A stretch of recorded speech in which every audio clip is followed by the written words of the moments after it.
हनुमान बेनीवाल जी, वो कहते हैं कि रिचपाल जी को मेंटल हॉस्पिटल में भर्ती करवा देना चाहिए। इन्होंने मर्डर किया अपने गांव में, किसका? मर्डर किया, अपने भाई का ही मर्डर किया। पिताजी एमएलए बन गए, ये खुद एमएलए बन गए, इनके भाई एमएलए बन गए, ये एमपी बन गए। अब इनको ये था कि ये कनिका जी बिना पेंशन की रही है तो इसकी भी पेंशन करा दे। रिचपाल मिर्जा का ड्राइवर गायब हो गया, विजयपाल मिर्जा का, उसके ड्राइवर से उनके धर्मपत्नी के संबंध थे। ये बोलता भाषण देता है तो इसको पता नहीं रहता कि मैं क्या बोल रहा हूँ। ये इतना भयंकर नशा करता है हनुमान बेनीवाल। हाँ, आप देखो इसके भाषण, जब ये बोलेंगे तो यहाँ तो सफेद सफेद निकलेंगे इसके। क्या जीजा तो कहीं हुई, कोई ने कोई चीफ मिनिस्टर बनाई, आ तो ये खुणा में पड़ी रही, तो खुणा में पड़ी रही जन घर ही बैठी रहने देता, क्यों चुनाव लड़ाई और लिया। हनुमान जी के साथ रहने वाले ही उनको हराएंगे, वही हराने में लगे हुए हैं, वही लुटिया डूबेगी। अच्छा, मिर्जा परिवार और बेनीवाल परिवार के रिश्ते पहले कैसे थे और अब इतने खराब से क्यों हो गए? नाथूराम जी कहते थे बीजेपी सत्यानाशी का फूल है, लेकिन अब आप उसी बीजेपी में चले गए हैं। पहले अभी मेरे 2000 नवंबर 21 में लिवर का कैंसर हो गया था। अरे भाई, तेरे पास शाल होता है जो हमारे गांवों में शाल खेतों में रहता, उसको मारने का सामान नहीं है, तू बब्बर शेर को मारने की बात कर रहा है। क्या सामान है तेरे पास? बब्बर शेर मोदी, मोदी बब्बर शेर। मेरे हारने जीतने से कोई फर्क नहीं पड़ता, पर बेनीवाल अब आमने सामने आप चुनाव लड़ेंगे? राजस्थान की सियासत में पिछले एक साल से अगर किसी के भाषणों की, किसी नेता के भाषणों की चर्चा हो रही है तो वो है रिचपाल मिर्जा। और पिछले एक साल से मेरे पास किसी नेता के इंटरव्यू के लिए अगर सबसे ज़्यादा मैसेज या कॉल आए हैं तो उस नेता का नाम भी रिचपाल मिर्जा ही है, और वो इंतज़ार आज पूरा हो गया है। मेरे साथ खुद रिचपाल मिर्जा जी मौजूद हैं। सर, बहुत स्वागत है रिपोर्टर साहब पर। साहब आपका चैनल का स्वागत करता हूँ। सर, सबसे पहले तो यही, इतनी डिमांड क्यों है आपकी? मेरी डिमांड नहीं है साहब, ये सच्चाई की डिमांड है। मैं जो भी बात बोलता हूँ वो सच्ची बात बोलता हूँ, दिल से बात बोलता हूँ। उसको लोग पसंद करते हैं, मेरे को प्यार करते हैं, मेरे को आशीर्वाद देते हैं और मेरे से स्नेह रखते हैं कि ये निस्वार्थ आदमी है, इसका कोई स्वार्थ नहीं है, इसलिए लोग मेरे को पसंद करते हैं। उसी का प्रेम है मेरे लिए। लोग आप कह रहे हैं आप दिल से बोलते हैं, लेकिन जिसके लिए आप बोलते हैं, हनुमान बेनीवाल जी, वो कहते हैं कि रिचपाल जी को मेंटल हॉस्पिटल में भर्ती करवा देना चाहिए। अब ये तो हनुमान बेनीवाल तय नहीं करेगा कि मेरे को मेंटल हॉस्पिटल ले जाना है, कहाँ ले जाना है, ये तो मेरे घर वाले तय करेंगे।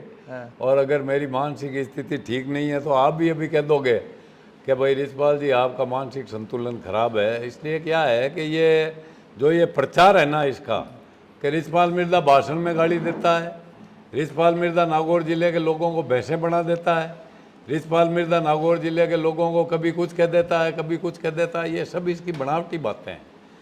अगर मैं ऐसी बातें कहता, अनर्गल बात कहता, जो मेरी बहन बेटी मेरे हज़ारों वीडियो देखती है, मैं आपको मना भी नहीं करूंगा। ये मेरा एक जो वीडियो डेगना का है उसमें मैंने गाली दी थी। वो गाली इसलिए दी थी कि जो मेरे प्रतिद्वंदी हैं उन्होंने मेरे को मेरे पोते के लिए अपशब्द कहे कि आपके पोते का डीएनए टेस्ट कराओ, तो मैंने वो बहुत आक्रामक भाषण दिया था और उसमें गालियाँ भी थी।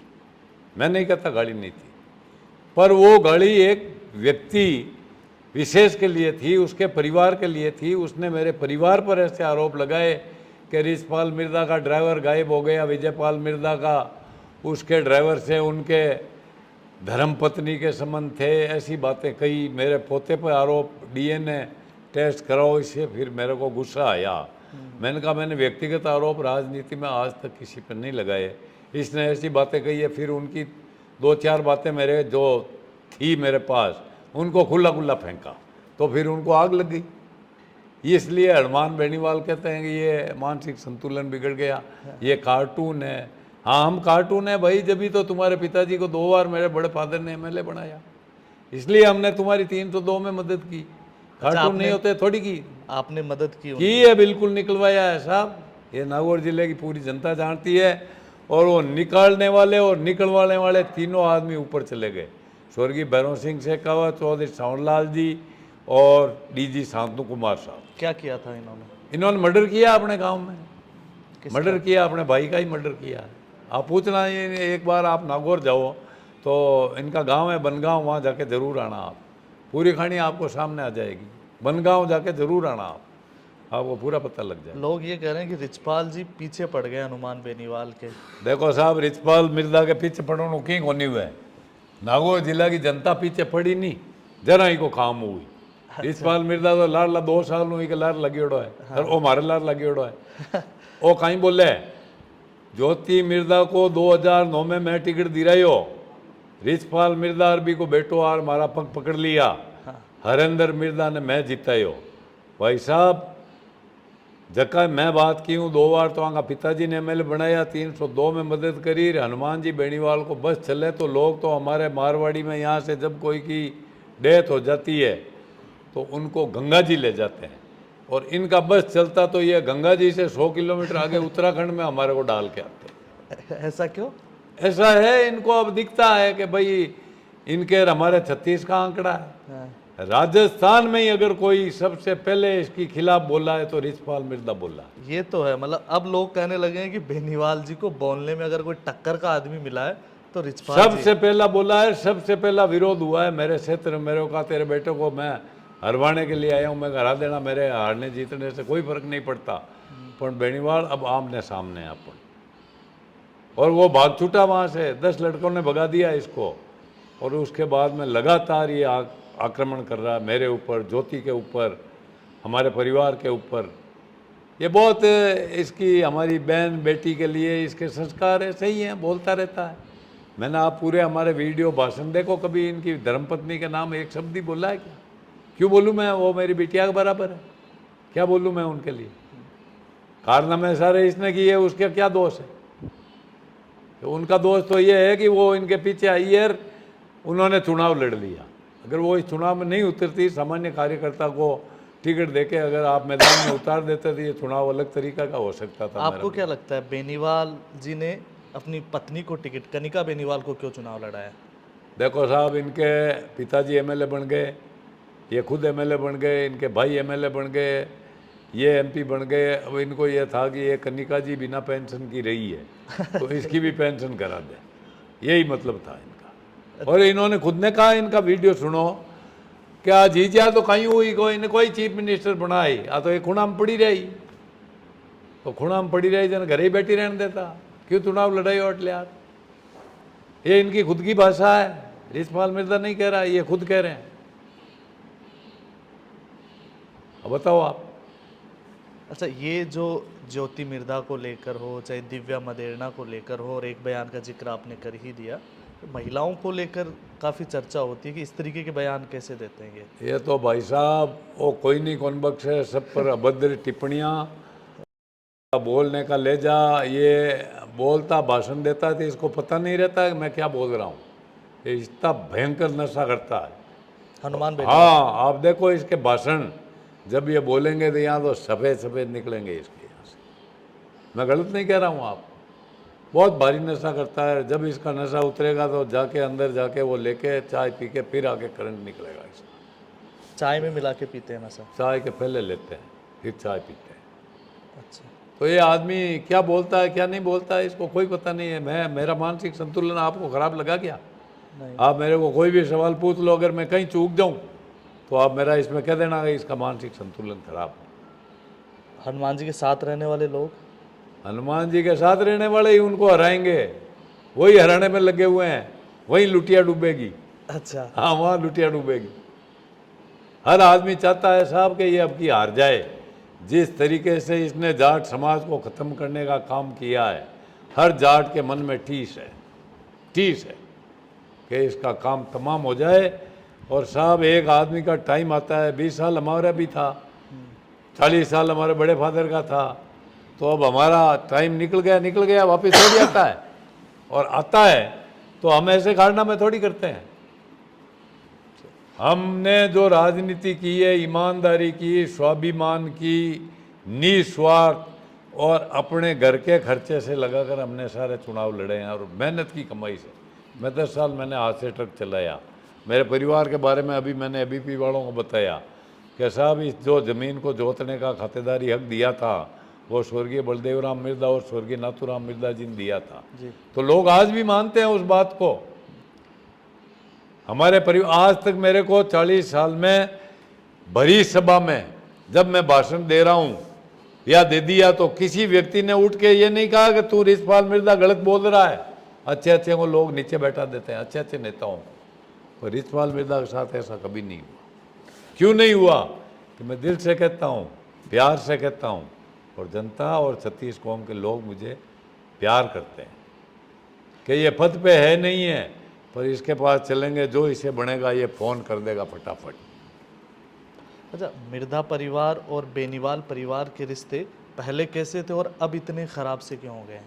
मिर्जा परिवार के रिश्ते उस समय अच्छे थे साहब, जिस समय इनके पिताजी को एमएलए बनाया था। उसके बाद में ये राजनीति में आए तो इनको लगा कि भाई जो जितने भी जाट नेता हैं उन सबको ख़त्म करो, इनके भाषण हैं। उसका वीडियो नहीं आया मेरे पास, वो कह रहे हैं मैं सबको खा जाऊंगा, मिर्जा को खा गया, मदेरना को खा जाऊंगा, जितने भी जाट समाज के बड़े नेता हैं पूंगी बजा कर उन सबको पिटारे में बंद कर दूंगा। आप कह रहे हो उनके पिता को आपने विधायक बनाया, मिर्धा मेरे परिवार ने बड़े बनाया। फादर ने। हाँ, मिर्धा मैं परिवार नहीं, ने ये बनाया। नागौर जिले की जनता से पूछना आप। अब वो ये कहते हैं कि मिर्धाओं को मैंने एमएलए बनाया। मैंने एमएलए बनाया और मैंने जिताया है। हाँ, तो मतलब क्या जनता देखो क्या नहीं, समझे? उनकी हैसियत है क्या हमारे को जिताने की? हम तो उनके राजनीति में आने के पहले एमएलए जीत गए। मेरे बड़े फादर 6 बार एमपी रह गए। हॉस्पिटल एम्स में भर्ती रहते हुए नरसिम्हा राव साहब प्राइम मिनिस्टर थे, राव साहब 2 बार उनसे मिलने आए हैं। एम्स हॉस्पिटल में मौजूद था पास में। और 3 मुख्यमंत्री मेरे घर पर आए हुए हैं, चौधरी देवीलाल जी, चौधरी साहिब सिंह और हुड्डा साहब और भैरव सिंह जी शेखावत, ये सब मुख्यमंत्री यहाँ मेरे घर आए हुए हैं। नाथूराम जी मिर्धा हो या पूरा मिर्धा परिवार का बैकग्राउंड कांग्रेस से जुड़ा रहा। नाथूराम जी कहते थे बीजेपी सत्यानाशी का फूल है, लेकिन अब आप उसी बीजेपी में चले गए हैं। देखो साहब, उस समय परिस्थितियाँ अलग थी, वो राजनीति अलग थी। उनको एक वो खुद पार्टी थे, वो किसी पार्टी को उन्होंने जब इंदिरा गांधी जी ने कुछ कह दिया तो वो कांग्रेस छोड़ के निकल गए थे। उसके बाद में वो कांग्रेस की तरफ राजीव गांधी जी खुद उनको ले गए थे कांग्रेस में। स्वर्गीय राजीव गांधी जी खुद ले गए उनको कांग्रेस में, और वो चुनाव जीते उसके बाद में। और उनके वो पेरमदूर वाला कांड हो गया, राजीव गांधी जी की वहाँ डेथ हो गई। उसके बाद में उन्होंने, वो खुद ही बीमार हो गए, फिर एडमिट हो गए। सोते सोते 1,59,000 से जीते हैं। मैंने अपील बांटी है पूरे ज़िले में, सिर्फ उस अपील के माध्यम से जीते हैं। ऐसा नेता देखा आपने कभी जो खाली अपील के माध्यम से जीते? इस जिले की जनता ने जिताया उनको, 36 कौम के लोगों ने जिताया उनको। ये क्या राजनीति यार? अब 3 एमएलए जीत गए तो ये साहब शहनशाह बन गए क्या? अपने आप को शहनशाह कहते हैं। मैं शहनशाह हूँ नागौर का। वो कहते हैं प्रधानमंत्री मुझसे डरता है, राजस्थान का मुख्यमंत्री मैं तय करूंगा, हरियाणा में मेरी वजह से सरकारें बनती है, यहाँ पर चाहे गहलोत हो चाहे बीजेपी की सरकार हो मेरी वजह से बनती है। आपकी सभी बातों का जवाब दे दूं। नरेंद्र मोदी जी जब प्रधानमंत्री बने थे तो उस समय ये बीजेपी से गठबंधन था, ये खुद सांसद बन के गए। उसके 6 महीने बाद में उन्होंने गाली देनी शुरू कर दी अमित शाह साहब को और नरेंद्र मोदी जी को। इनकी क्या हालत हुई? इनको वो गठबंधन से निकाल दिया। निकालने के बाद में इन्होंने कांग्रेस से गठबंधन किया। पहला तो ये सुनो आप। दूसरे में ये कहते हैं हरियाणा की सरकार में बनती हूँ। जिस चौटाला परिवार खिलाफ यहाँ तेजाजी के मंदिर में बोले थे, उसी चौटाला परिवार के लिए नाक रगड़ने के लिए हरियाणा गए थे और वो 4थे नंबर पे रहे। ठीक है। तीसरे में ये कहते थे राजस्थान के सत्ता की चाबी मेरे पास रहेगी। उस सत्ता के लिए इन सब आदमियों की जमानत हुई है। सिर्फ खुद 2059 वोटों से इन्होंने जीत दर्ज की है। यह हालात हुए इनके। तो कौन सी चाबी इनके पास रही? कौन से नरेंद्र मोदी जी है? मुसलमानों क्या कहते हैं? पहले इन्होंने पार्लियामेंट चुनाव जीता का, मुसलमान भाइयों ने जिताया, सही बात है। अब मुसलमान भाई किसी को भी देखते हैं, आओ चाचा इधर आओ, तुम्हारे लिए नरेंद्र मोदी से कौन लड़ेगा, अमित शाह से कौन लड़ेगा? चाचा बोले चाचा है हमारे, क्या आप लड़ोगे? अरे भाई तेरे पास शाल होता है जो हमारे गाँवों में शाल खेतों में रहता है, उसको मारने का सामान नहीं है। तू बब्बर शेर को मारने की बात कर रहा है? क्या सामान है तेरे पास? बब्बर शेर मोदी बब्बर शेर, मोदी बब्बर शेर। उनकी नीतियों को देख के मैं बीजेपी में आया हूँ। हाँ, सवाल यही है कि हाँ, उनकी आप बीजेपी नीतियों में क्यों को आए? देख के ही मैं कुमार साहब बीजेपी में आया हूँ। और मैं था जिंदगी, अब चाहे मेरा भविष्य क्या है क्या नहीं है, मैं तो ज़िंदगी बीजेपी में रहूँगा, क्योंकि अब मेरी उम्र 70 साल के करीब हो गई और मेरा कोई स्वार्थ भी नहीं है, मेरे को पार्टी को मजबूत करना है। हाँ, मैं ये नहीं कहता, सरकारें देखो बदलती भी रहती है, प्रजातंत्र में बदलाव होते हैं, परिवर्तन होते हैं, जैसे अब के खींवसर में परिवर्तन होगा तो चलता रहता है। होगा खींवसर में बिल्कुल होगा, 100% होगा। क्या समीकरण है कि इस बार बीजेपी यहाँ पर विधायक बनाएगी? बीजेपी विधायक बनाएगी साहब। जो दुर्ग सिंह जी चौहान थे वो पहले इंडिपेंडेंट चुनाव लड़ते थे और उनके 20,000 करीब वोट हैं, वो अब की बार भारतीय जनता पार्टी को मिलेंगे। राजपूत समाज भारतीय जनता पार्टी के साथ है, जाट समाज भारतीय जनता पार्टी के साथ है, जो भी छोटी मोटी अदर ओबीसी है वो भी भारतीय जनता पार्टी के साथ है। तो ये चुनाव हराने वाला कौन है बीजेपी को? कोई नहीं हराने वाला। बेनीवाल जी कहते हैं कि जाट मेरे साथ हैं, एससी के वोटर मेरे साथ और मुस्लिम मेरे साथ और मैं विधायक। कुमार साहब, जब विधायक काउंटिंग होगी, हाँ। जब ईवीएम बोलेगी तो इसका जवाब तो वही दे सकती है, वही देगी इसका जवाब। आप चुनाव लड़ेंगे मैं कोई चुनाव नहीं लड़ूंगा, भविष्य में? मेरा बेटा लड़ेगा चुनाव। विजयपाल मेरा बेटा पिछली बार एमएलए था, 4 बार मैं रह लिया एमएलए, इंडिपेंडेंट भी रहा, 2 बार कांग्रेस से रहा, 1 बार जनता दल से रहा, 1 बार इंडिपेंडेंट रहा। नहीं, क्यों इतनी मजबूती से आप आवाज़ उठाते हैं देश दुनिया से? लोग कहते हैं कि भाई रिचपाल मिर्धा जी जब बोलते हैं तो मज़ा आ जाता है, अच्छे से बोलते हैं, तो क्यों नहीं आपको विधानसभा में जाना चाहिए? कुमार साहब, अब मैं विधानसभा में 20 साल रह लिया, क्या मेरे को करना रह के? मैं इनके जैसे स्वार्थी हो जाऊं तो फिर वही कदर मेरी रहेगी। इसलिए मैं जनता की सेवा करता रहूँगा, जीऊँगा जब तक। पहले अभी मेरे 2000 नवंबर 21 में लीवर का कैंसर हो गया था, मैं उससे पीड़ित था, पर इस ज़िले की जनता की कृपा से, राजस्थान के लोगों के आशीर्वाद से, गायों के आशीर्वाद से मेरा कैंसर ख़त्म हो गया। बिल्कुल 3 लीजन थे अंदर, बिल्कुल साफ़ हो गया, कोई भी मेरे को परेशानी नहीं है। मैं जीऊँगा जब तक लोगों की ईमानदारी से सेवा करता रहूँगा। यही मेरा ध्येय है, यही मेरा उद्देश्य है, यही मेरी अब मानसिकता है। आप भाषण देते हैं जी, भाषणों को जब लोग सुनते हैं उसके बाद जब उनकी प्रतिक्रिया आती है वो देखते हैं आप? नहीं, मैंने तो वीडियो मेरा कभी देखा ही नहीं। मेरे को तो ये बताते हैं कि साहब 80,000 ने देखा है, 40,000 ने देखा है, हाँ। 1 लाख ने देखा है, यही बताते हैं मेरे ये छोरे हैं। आपके भाषण वायरल होते हैं, लोग सुनते हैं, क्या रिस्पांस देते हैं वो, क्या कहते हैं? बहुत अच्छा रेस्पॉन्स देते हैं साहब, बहुत प्रेम से सुनते हैं, प्यार से सुनते हैं हाँ, और आशीर्वाद देते हैं कि ये गरजता रहे। हाँ।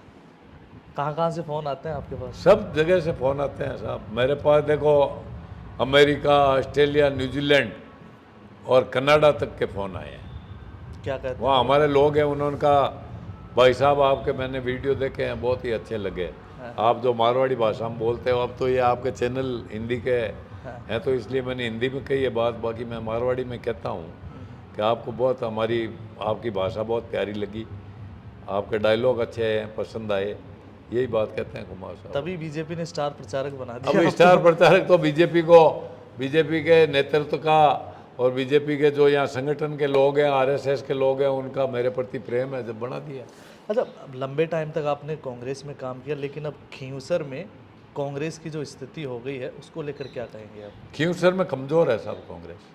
क्या वजह मानते हैं आप? वजह तो ये है साहब कि ये जो कांग्रेस ने अच्छे लोगों को दरकिनार कर दिया यहाँ, और दरकिनार करने से कांग्रेस का जनाधार घटा है। कांग्रेस को 3 कौम बचाती थी कुमार साहब, जाट, माइनॉरिटी के लोग और शेड्यूल कास्ट के भाई, वो तीनों कांग्रेस से दूर हो गए।